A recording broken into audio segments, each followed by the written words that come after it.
ಒತ್ತಾಯ ಕುರಿತಾಗಿ ನಾನು ಮಾಡ್ತಾ ಇರೋದು ಇದು 9ನೇ ವಿಡಿಯೋ.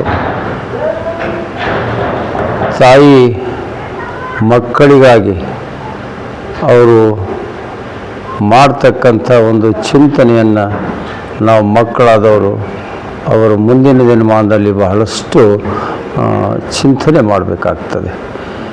ಉದಾಹರಣೆಗೆ, ಒಮ್ಮೆ ಮನೆಯಾಗ ಗಂಡ ಹೆಂಡತಿ ತನ್ನ ಮಗನ ವಿದ್ಯಾಭ್ಯಾಸದ ಸಲುವಾಗಿ ಮಾತಾಡ್ತಾ ಹೇಳ್ತಾರೆ, ಅಲ್ರಿ ಮಗ ಈಗ ಉನ್ನತ ಶಿಕ್ಷಣ ಮಾಡ್ತಾ ಇದ್ದಾನೆ, ನಾವು ಅವನ ಶಿಕ್ಷಣಕ್ಕೆ ಹಣವನ್ನು ಕೂಡಿಸೋದು ಬಹಳಷ್ಟು ಕಷ್ಟ ಆಗಿದೆ, ಏನು ಮಾಡೋದು ಅಂಥೇಳಿ ಗಂಡ ಹೆಂಡತಿಗೆ ಹೇಳ್ತಾನೆ. ಅವಾಗ ನೋಡ್ರಿ, ತಾಯಿ ಹೃದಯ ಹೇಗಿರ್ತದೆ ಅಂದರೆ, ಏನು ಚಿಂತೆ ಮಾಡೋದು ಬೇಡ, ನಾವೇನೀಗ 3 ದಿನಕ್ಕೆ ಊಟ ಮಾಡ್ತೀವಿ, ಅದರಲ್ಲಿ ಒಂದು ದಿನದಲ್ಲಿ ಒಪ್ಪತ್ತೂಟ ನೀವು ಉಪವಾಸ ಮಾಡಿರಿ, ಒಪ್ಪತ್ತೂಟ ನಾನು ಬಿಡ್ತೇನೆ, ಅದು ಎಷ್ಟೋ ಉಳಿತಾಯ ಆಗ್ತದೆ, ನನ್ನ ಮಕ್ಕಳಿಗೆ ಅದು ಎಷ್ಟಾದರೂ ಹೆಲ್ಪ್ ಆಗ್ತದೆ ಅಂಥೇಳಿ ಆ ದಂಪತಿಗಳು ಮಗನ ಸಲುವಾಗಿ ಅವನ ಶ್ರೇಯೋಭಿವೃದ್ಧಿಗಾಗಿ ವಿದ್ಯಾಭ್ಯಾಸಕ್ಕಾಗಿ ಒಂದು ಒಪ್ಪತ್ತು ಊಟ ತಂದು ಬಿಡ್ತಾನೆ, ಒಂದು ಒಪ್ಪತ್ತು ಊಟನ ತಾಯಿ ಬಿಡ್ತಾಳೆ. ಹೀಗೆ ಬಿಟ್ಟು ಉಳಿತಾಯ ಮಾಡಿ ಮಕ್ಕಳ ಒಂದು ಭವಿಷ್ಯದ ಸಲುವಾಗಿ ಅಹೋರಾತ್ರಿ ಹೋರಾಟ ಮಾಡ್ತಕ್ಕಂಥದ್ದು ತಾಯಿ ತಂದೆಗಳ ಕರ್ತವ್ಯ. ನಾವೆಲ್ಲ ಗಮನಿಸಬೇಕು, ಮಕ್ಕಳಿಗಾಗಿ ತಾಯಿ ತಂದೆಗಳು ಮಾಡೋದನ್ನು ನಾವು ಗಮನಿಸುವುದಿಲ್ಲ. ಮುಂದಿನ ದಿನಮಾನದಲ್ಲಿ ಅವರು ವಯೋವೃದ್ಧರಾದ ಮೇಲೆ, ವಯಸ್ಸಾದ ಮೇಲೆ ಅವರನ್ನು ನೋಡ್ಕೊಳ್ತಕ್ಕಂಥ ಕೆಲವರ ರೀತಿಯನ್ನು ನಾವು ನೋಡಿದರೆ ಬಹಳ ಬಹಳ ಭಯಾನಕ ಅನ್ನಿಸ್ತದೆ. ಜನ್ಮ ಕೊಟ್ಟಿರ್ತಕ್ಕಂಥ ತಾಯಿ ಒಪ್ಪತ್ತಿನ ಊಟಕ್ಕಾಗಿ ಹಪ ಮಾಡ್ತಿರ್ತಾಳೆ. ಅಂಥ ತಾಯಿಯನ್ನು, ತಂದೆಯನ್ನು ನಾವೆಲ್ಲ ಬಹಳಷ್ಟು ಸೂಕ್ಷ್ಮವಾಗಿ ಪ್ರೀತಿಯಿಂದ ಅವರ ಜೋಪಾನ ಮಾಡಬೇಕಾಗಿರ್ತಕ್ಕಂಥದ್ದು ನಮ್ಮ ಕರ್ತವ್ಯ.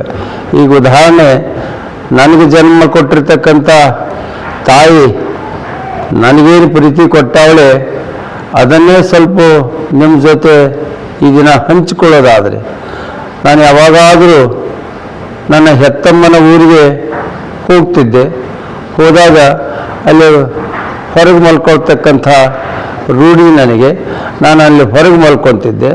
ಅಲ್ಲಿ ಹೊರಗೆ ಮಲ್ಕೊಂಡ್ಮೇಲೆ ರಾತ್ರಿ 1 ಗಂಟೆಗೆ ಎದ್ದು ಬಂದು, ಅಯ್ಯೋ ನನ್ನ ಮಗ ಗಾಳಿಯಲ್ಲಿ ಮಲ್ಕೊಂಡಾನೆ, ನನ್ನ ಮಗ ಚಳಿಯಲ್ಲಿ ಮಲ್ಕೊಂಡಾನೆ ಅಂಥೇಳಿ ಮತ್ತೆ ತುಂಬ ಹೊಚ್ಚಿ ತಲೆಗೊಂದು ಅರಿವಿ ಕಟ್ಟಿ ಹೋಗ್ತಿದ್ಲು ನಮ್ಮವ್ವ. ಬೆಳಿಗ್ಗೆ ಎದ್ದು ನಾನು ನೋಡಿದಾಗ, ಅಯ್ಯೋ ಅಮ್ಮ ಇದು ಯಾರು ಕಟ್ಟ್ಯಾರಂತ ಹೇಳಿದಾಗ ಅವಾಗ ತಾಯಿ ನಗ್ತಾ ಹೇಳ್ತಿದ್ಲು, ಇಲ್ಲಪ್ಪ ನೀನು ಹೊರಗೆ ಮಲ್ಕೊಂಡಿದ್ದಲ್ಲ, ಕಿವ್ಯಾಗ ಹುಳ ಉಪ್ಪುಡಿ ಏನಾರ ಓದಿಗಿದಾವ ಅಂಥೇಳಿ, ಚಳಿ ಆಗ್ತದೆ, ಮಳೆ ಬರ್ತದೆ ಅಥವಾ ಗಾಳಿ ಐತೆ ಅಂಥೇಳಿ ನಾನು ನಿನಗೆ ತಲೆಗೆ ಅರಿವಿ ಕಟ್ಟಿದ್ದೆ ಮಗ ಅಂಥೇಳಿ ತಾಯಿ ಹೇಳ್ತಿದ್ಲು. ಅವಾಗ ನಾನಾಗಲೇ 3 ಮಕ್ಕಳ ತಂದೆ.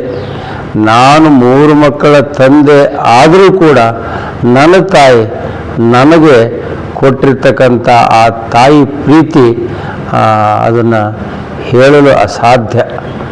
ಅಂಥ ತಾಯಿಯನ್ನು ನನ್ನ ಶಿಕ್ಷಣಕ್ಕಾಗಿ ಅಥವಾ ಬೇರೆ ಯಾವುದೇ ರೀತಿಯಲ್ಲಿ ನಮ್ಮ ಅಭಿವೃದ್ಧಿಗಾಗಿ ತನ್ನಲ್ಲಿರ್ತಕ್ಕಂಥ ಸರ್ವಸ್ವವನ್ನೇ ನಮಗೆ ಧಾರೆ ಎರೆದು ನಮ್ಮ ಜೀವನಕ್ಕೆ ಒಂದಿಷ್ಟು ಭವಿಷ್ಯತ್ತಿಗೆ ಆಗುವಷ್ಟು ಬುತ್ತಿಯನ್ನು ಕಟ್ಟಿಕೊಡ್ತಾಳಲ್ಲ, ಆ ತಾಯಿಯ ಋಣವನ್ನು ನಾವು ತೀರಿಸ್ತೆ ಹೋದರೆ ನಾವೆಂಥ ಮಕ್ಕಳು, ನಾವೆಂಥ ಮನುಷ್ಯರು.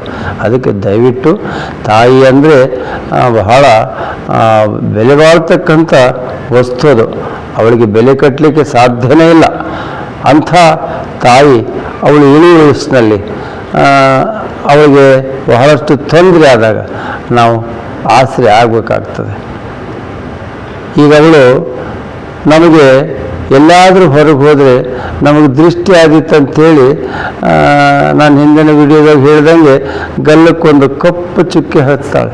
ಕಾರಣ ಏನಂದರೆ ನನ್ನ ಮಗನಿಗೆ ದೃಷ್ಟಿ ಆಗಬಾರ್ದು, ಯಾರ ಕಣ್ಣು ಬೀಳಬಾರ್ದು ಅಂತ ಕಪ್ಪು ಚುಕ್ಕೆ ಹಚ್ಚಿ ನಮ್ಮ ಮಕ್ಕಳಿಗೆ ಏನೋ ಆಗಬಾರ್ದು, ದೃಷ್ಟಿ ಆಗಬಾರ್ದು ಅಂತಕ್ಕಂಥ ತಾಯಿಗೆ ನಾವು ಮುಂದೆ ಅವ್ರ ಜೀವನದೊಳಗೆ ಕಪ್ಪು ಚುಕ್ಕಿ ಬರ್ದಂಗೆ ನೋಡಿಕೊಂಡ್ರೆ ಅದ ಮಗನ ಕರ್ತವ್ಯ, ಅದೇ ಮಕ್ಕಳಾಗಿರ್ತಕ್ಕಂಥ ನಮ್ಮ ಕರ್ತವ್ಯ.